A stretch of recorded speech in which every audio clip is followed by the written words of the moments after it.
Welcome to the Rap Soul Podcast, where we dive deep into the world of music that moves our hearts and gets our feet tapping.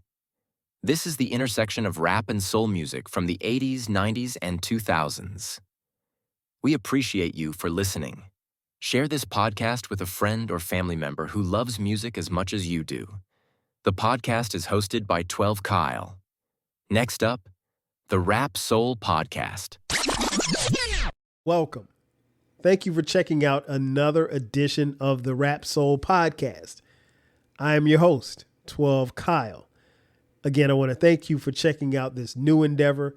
As many of you know, maybe you don't know, the 12 Kyle Podcast is where I started. I still have a podcast there, but if you came to the Rap Soul Podcast from the 12 Kyle Podcast, thank you.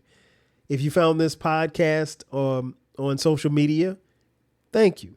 If you just randomly stumbled upon this podcast, thank you.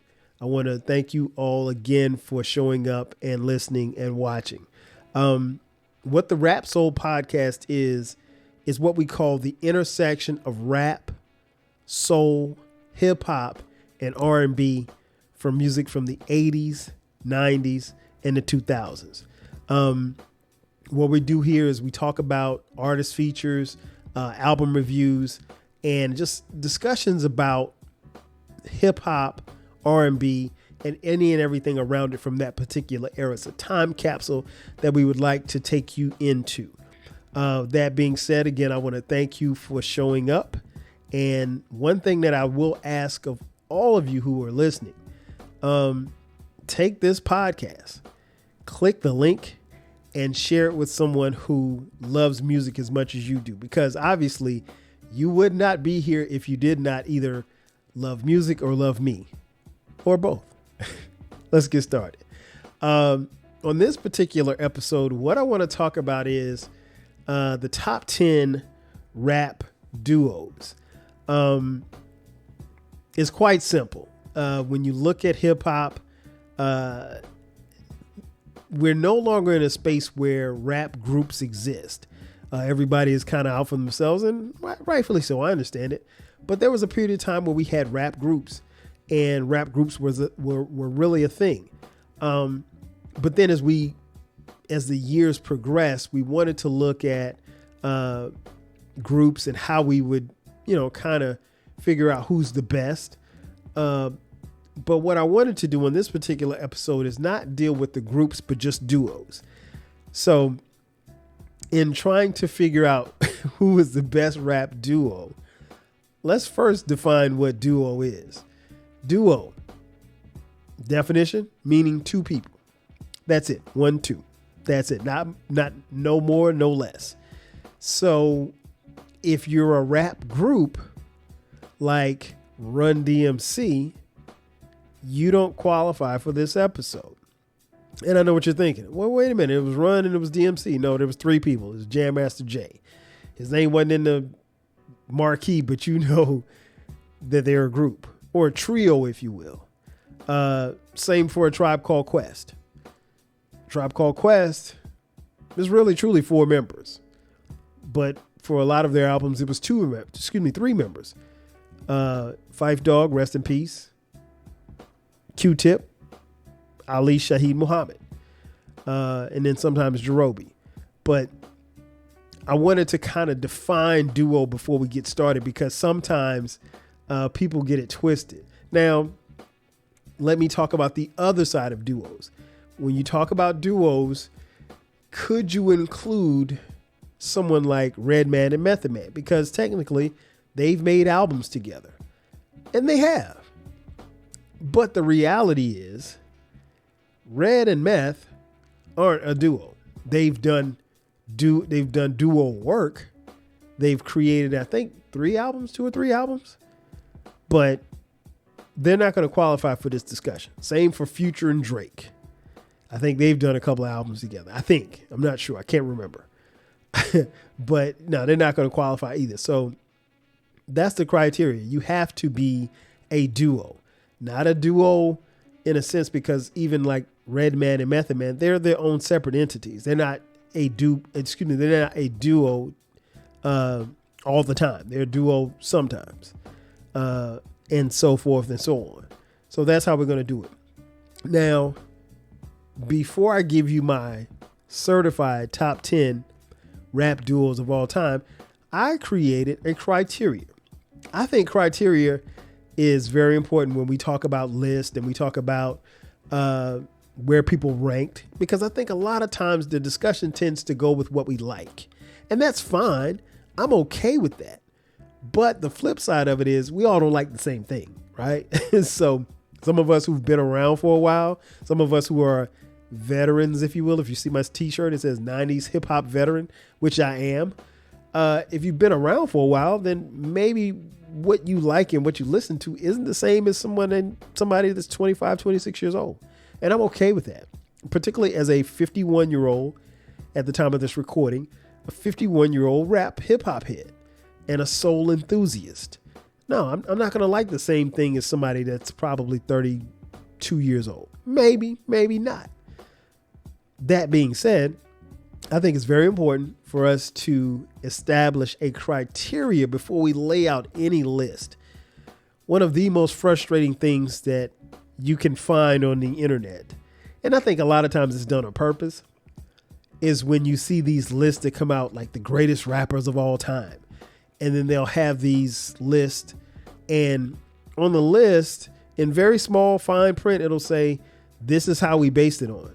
And we based it on, a survey of people, or we based it on the people that work in this office building, or we based it on, we based it on the day of the week.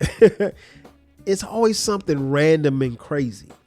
It's never anything concrete. So what I want to do on this, not just this episode, but anytime we talk about lists on this podcast, I would like to set forth a criteria. I think criteria is important. I think it gives you a barometer as to where you, and a baseline to where you need to start and finish. That being said, here's my criteria for this particular list. One, and it's only 5 simple things that each duo must have. One, coherence. How do they sound? How do their songs sound? How do their albums sound? Are they clear? Do you understand what they're saying? There's one group that I know, there's one duo. Let me rephrase that. There's one duo that I know that made a song that is a banger. And you could make a case that they probably could be a top, maybe not top 10, but maybe an honorable mention. And they made a song that I don't know what the hell they're saying. The song is jamming, but I don't know what they're saying. Shout out to Camp Lo, because Lucchini still slaps to this day. I can't tell you what the hell they're saying. And this song has been out since 93, 94, something like that. I don't know. And you can make a case that they're probably an honorable mention duo, a hip hop duo. They didn't make the list. They're not coherent. I mean, the lyrics are, at least not to me. But yeah, being coherent is a must. And these are no particular order. Impact. I think impact is important, but let's preface this. Impact in their prime, because that's very important. Here's the thing about rap duos. There are not a lot of rap duos of today in 2024 at the time of this recording. So we're going back.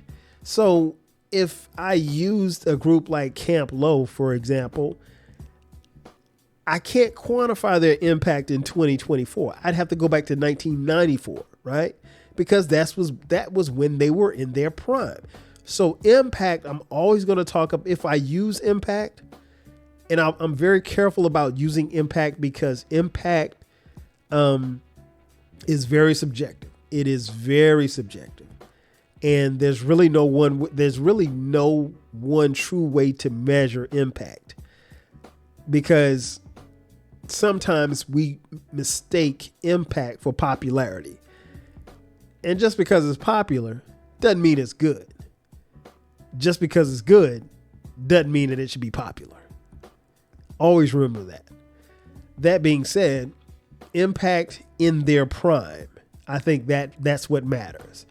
Impact in the time that they were in their prime, whatever time frame defines their prime, That's what we're talking about. Number 3, replayability. Can you listen to their music over and over again and still get something from it and still vibe to it, still bop to it, still truly enjoy the music? Number 4, lyrics. Lyrics matter. Don't ever say that lyrics don't matter, because lyrics do matter. I don't care about a beat.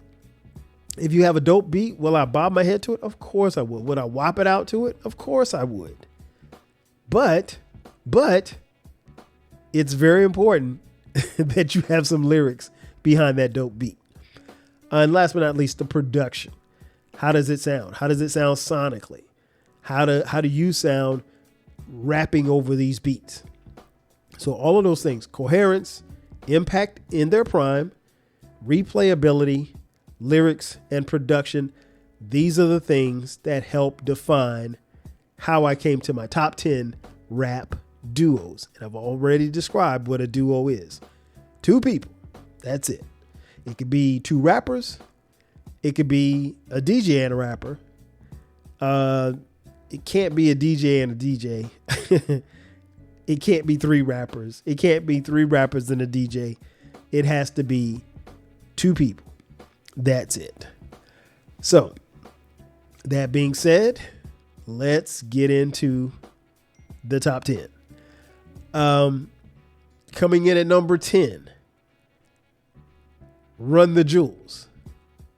Run the Jewels consists of Killer Mike and LP. Killer Mike was a guy who was a solo artist for a long time, Outkast contributor. LP was a guy who was doing production as well as rapping with Company Flow. And they got together in 2013 and created Run the Jewels. And Run the Jewels together, they've created 4 albums as a group. And I think they're definitely superior when it comes to rapping as well as the production. I got them at 10. There are probably a few of you that might have them a lot higher than that, but I really, really like Run the Jewels. LP, one as a producer, is crazy, but he's got bars, and he's always had bars. And Killer Mike is one of the most preeminent wordsmiths from the South that we've had. And I say we because I'm from it. I'm from the South. I live in Atlanta. Yeah, number 10, I got Run the Jewels. Number 9, from Virginia, Clipse.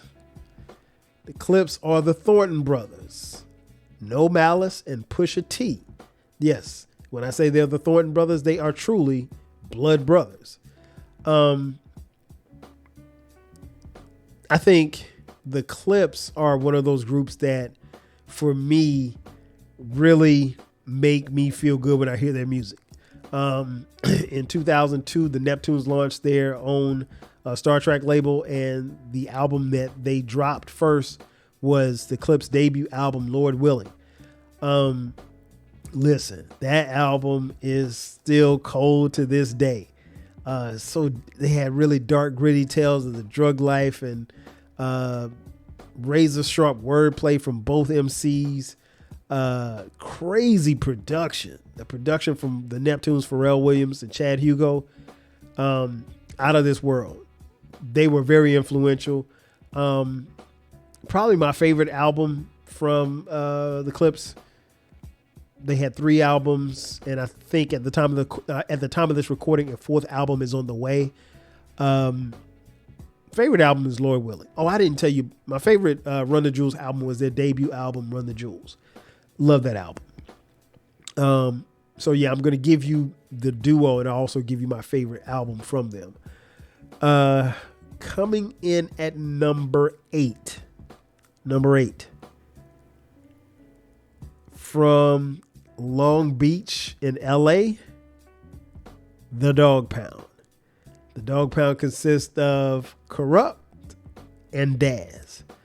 They've completed 9 studio albums together. My favorite album, 1995's Dog Food. Listen, if you know me, you know that I'm a huge West Coast hip hop head. These dudes got it. I mean, like, from the first time I heard them rap, like, they got it. And the thing that always stood out to me was that, like, even though they were West Coast, LA, Daz is from Long Beach, Corrupt's from LA, they had a LA sound, but they rapped at the time. Like, here's what we said. Me and my friends would always talk about how they sounded like some East Coast rappers, but they were in the middle of the West Coast. And there's a reason for that. It's because of their influence. Now, Corrupt, I think, was born in Philadelphia and he moved to LA or whatever like that. But their sound is very distinct. But these dudes are some rapping ass rappers, and they will rap you under a table. Don't get it twisted. And really, I think at that time in 95 when they came out, a lot of people thought, like, well, actually they came out before 95, but a lot of people, particularly here on the East Coast, kind of looked at it as a slap in the face. Like, it was almost like a backhanded compliment. Like, oh, they're from the West, they could rap a little bit. No, they got bars. These dudes can rap. And like I said, 9 albums in.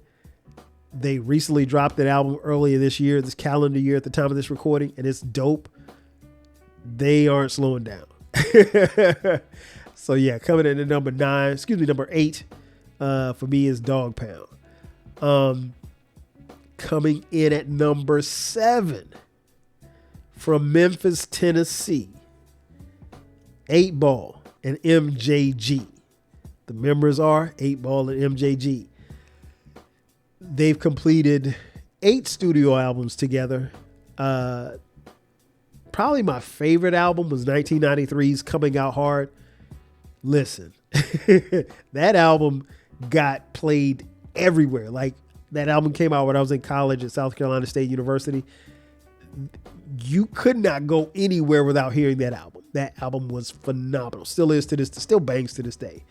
But the difference between, what 8 Ball and MJG do in a booth as far as their other Southern counterparts, or maybe even their counterparts like 3-6 from their city, is that, like, they're very distinct. Like, they're very, 8 Ball has this really raspy voice, and MJG is really kind of laid back, easygoing, charismatic. Same for 8 Ball and MJG. You could say the same about both. Very, very charismatic, very laid back. It's not in your face, but they say some old smooth shit and they rap. I mean, like, they really get after it. Coming Out Hard was that album still bangs to this day. Like I said, is my favorite from them. But yeah, those 2 right there, easily coming in at number 7. There's gonna be some people, and I know this already, just because I know who people are. There are going to be some people that make a case that this group should be higher than 7, and can't necessarily disagree. So yeah, that's where I got them at number 7. All right, number 6, Gang Starr, DJ Premier and the rapper Guru. They did a total of 7 studio albums. My favorite is probably 1998's Moment of Truth. Actually, they did 6 studio albums, and the 7th album was one of the best yet, that came out in 2019, which was released after Guru passed in 2010. But it's the thing that's always impressive about these two is that one, Premier's from Texas and Guru's from Boston, right? But they had a New York sound. Like, it's the craziest thing. You get a DJ from Texas and a cat from Boston. And I mean, like, they were years into their career before I realized that, like, neither one of them was from New York. But from the boom bap beats from Primo, it was crazy. I mean, like, this duo is one of the best.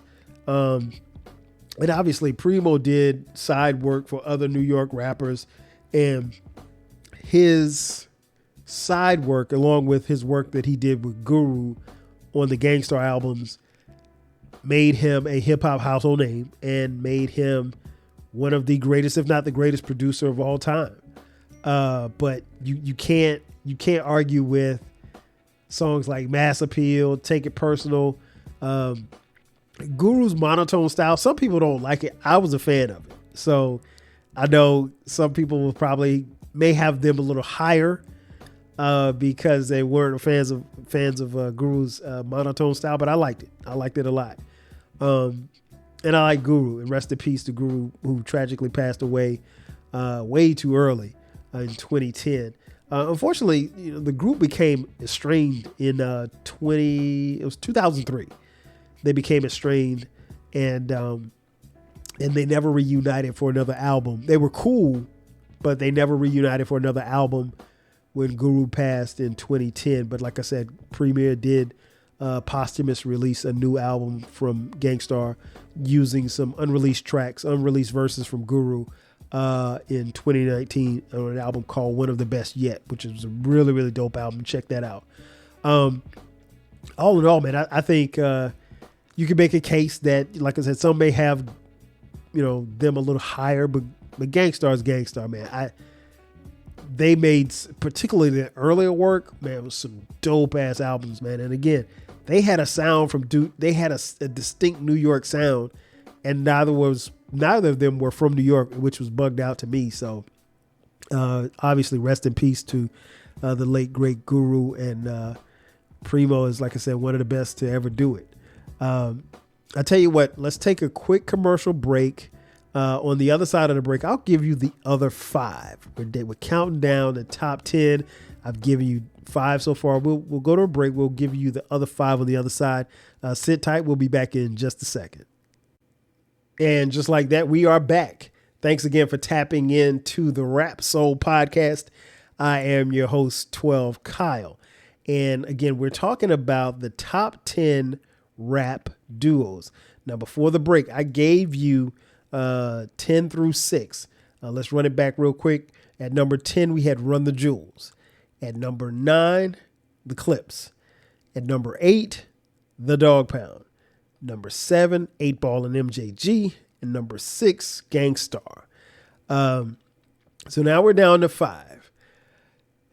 Listen, I'll be the first to admit that these 5, depending on who you ask, really could be moved around, and there are going to be some people who will make the case that you could take each one of these next 5 and put them at 1. And if we're being honest, there's no argument that can be made, because these are some of the best duos in hip hop history, period. I'm not talking about chart toppers. I'm not talking about the ones who had the most IG followers. I'm talking about just great hip hop music. So that being said, let's get to it. Coming in at number 5, from Port Arthur, Texas, UGK, the Underground Kings. The Underground Kings consist of Bun B and Pimp C, the late great Chad Butler, rest in peace. They had 6 albums combined, 6 studio albums together. My favorite, hands down, is 1996's Riding Dirty. Man, what can I say about UGK? Those dudes were teenagers when their first album came out, Too Hard to Swallow. After that, it was just a run of albums that were just dope. I mean, they gave you what they call quote unquote country rap tunes. This is it's amazing when I think about their run. And even when you think about some of the songs that they had, like Murder, Front, Back, Side to Side, One Day, Pinky Ring, just to name a few. Then you think about how even in their prime, Pimp C was incarcerated. Pimp C went to jail from, I think, 2002 to 2005. And Bun B he wasn't doing any more UGK projects. He went and got on some solo joints, and he got on some guest features and became like known as an MC that would body anybody whose guest feature he got on. And he really held it down for UGK until Pimp came home. He really did. He held it down until Pimp came home.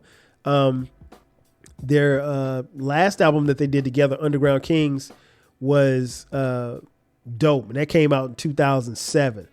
But it was short-lived because the album came out and 4 months later, Pimp would unfortunately pass away in his sleep. And it was a tough blow to Bun. I think he released one more studio album with some unreleased verses from Pimp C. But listen, again, Pimp C, rest in peace. UGK, man, again, there are going to be some people who are listening and watching this that can make a case that UGK could be at one. And honestly, I don't know what I could tell you. I really don't have much to push back on that because these dudes were and still are supremely dope. Again, rest in peace to the late Chad Butler. Number 4. Coming out of Queensbridge, Mobb Deep. Mobb Deep consists of producer / rapper Havoc and Prodigy. They did 8 albums together. My favorite album from Mobb Deep, 1995's The Infamous. Classic album. In his prime, Prodigy was probably one of the best rappers in the game, period, point blank. And again, Havoc, still you can make a case as one of the best producers that we have in hip hop, even to this day and even in the past. I mean, top 10 producer in my opinion. But the way that they looked and the way that they sounded on songs like Shook Ones or Quiet Storm, those are the songs and the albums that helped make these two legendary. And I don't throw that word around a lot, but I mean, like, they were just that good. They were really just that good. They briefly split, but then they reunited again before Prodigy unfortunately passed away in 2017. So definitely rest in peace to Prodigy. Gone, but definitely not forgotten. But Mobb Deep, man, listen, that hands down one of the best rap duos ever. I don't think that anybody could debate that. Number 3, coming out of Long Island, EPMD. Eric and Parrish Making Dollars.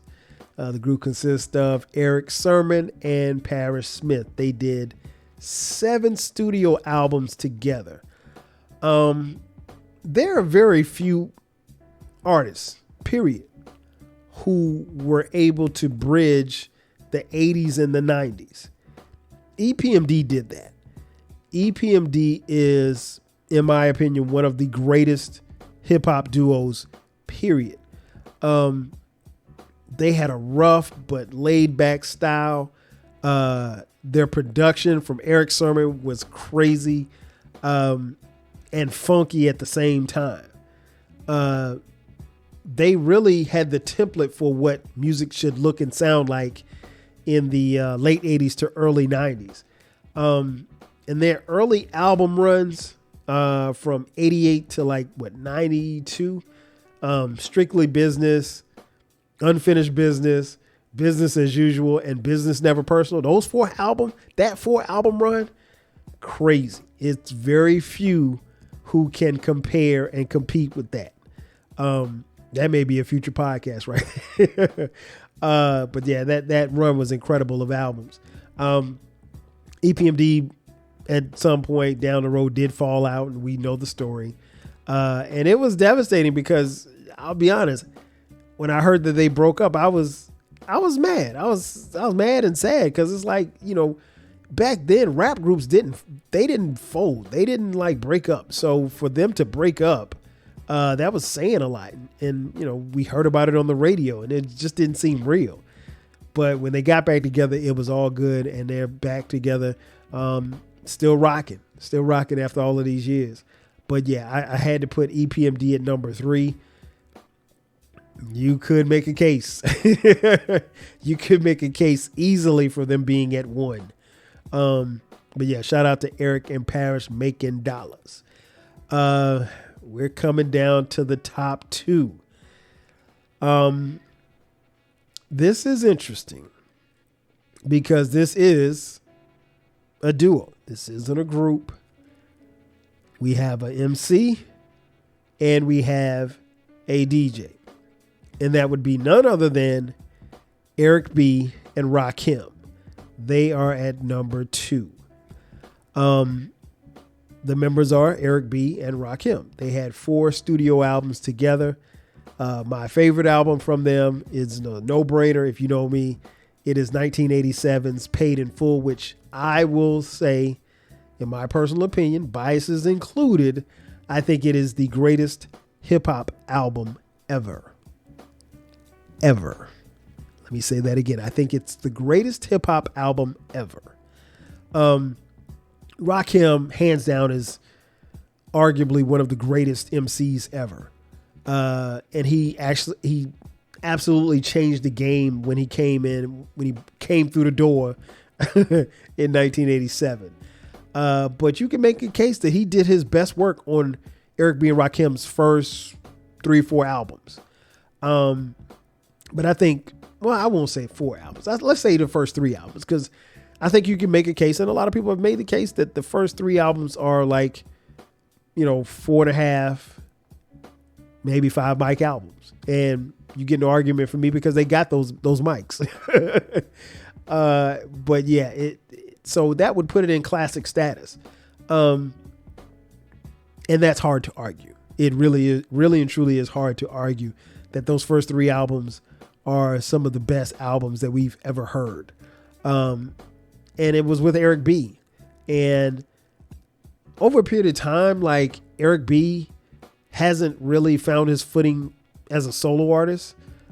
He has, but it's not the same. And the same for Rakim. I mean, Rakim, at the time of this recording, recently had an album drop. But it's not the same without Eric B. And he hasn't worked with Eric B in years. As far as I know, they're still cool. They tour from time to time. But yeah, I had to put him at 2. But you could make a case. You could easily make a case that they could be 1. So here we are at number 1. Before I get into number 1, let's go back. Coming in at number 5, the Underground Kings, aka UGK, Bun B and Pimp C.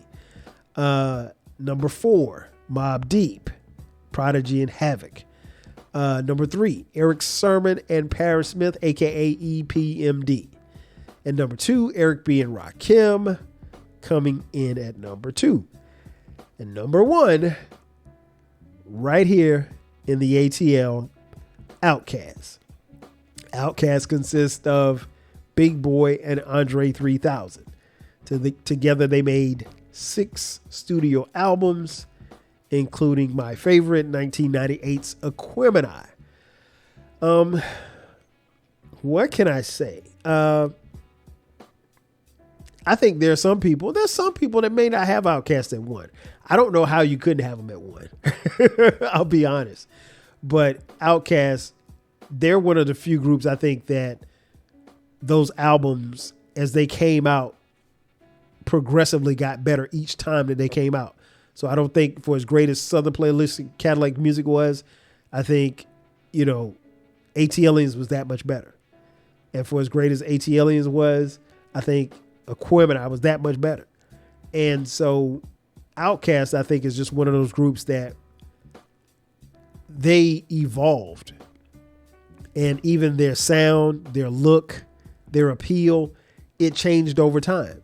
I mean, like, you can literally hear in their albums how, if you listen to like some of the last couple of songs on each album, they're kind of like a preview of what's going to happen on the next album. They're a duo that obviously I have to remove my biases, but I'm a huge fan of. As I said before on another episode, those are my guys, literally and figuratively. I And I told the story before, and I'll tell it again maybe at some point, but I actually sat in on a listening session of the Equipment Eye album and got a chance to meet Big Boi. I had seen Big Boi around the city before because, you know, living in Atlanta, you would see Outkast, you would see Andre and Big Boi wherever. It could be at the mall, it could be at the grocery store, and they're always just really just down home, cool cats, not on some rah-rah fan type stuff. They just regular dudes. But I got a chance to actually sit in on a listening and mixing session. Dre wasn't there, but Big Boi was there, as well as their manager. That was really cool being at Stankonia. Stankonia is a very it's funny because Stankonia, their studio, is, if you pass by it from the outside, it looked like the most randomest of random buildings. Like, it doesn't look anything like a studio. Like, it looks like maybe someplace where you would go pick up your post office box mail at. But it is the home of the funk, and so it was good to be there. But that's not why I have them at one. I think Outkast is, definitely one of the greatest duos ever, and I think their music it serves as a reminder of what we can do when we, one, try and dare to be different. Because, like I said, all of their albums sound totally different, from the first album to the last album. And Outkast is one of those groups that personally, like, I never get tired of hearing their music.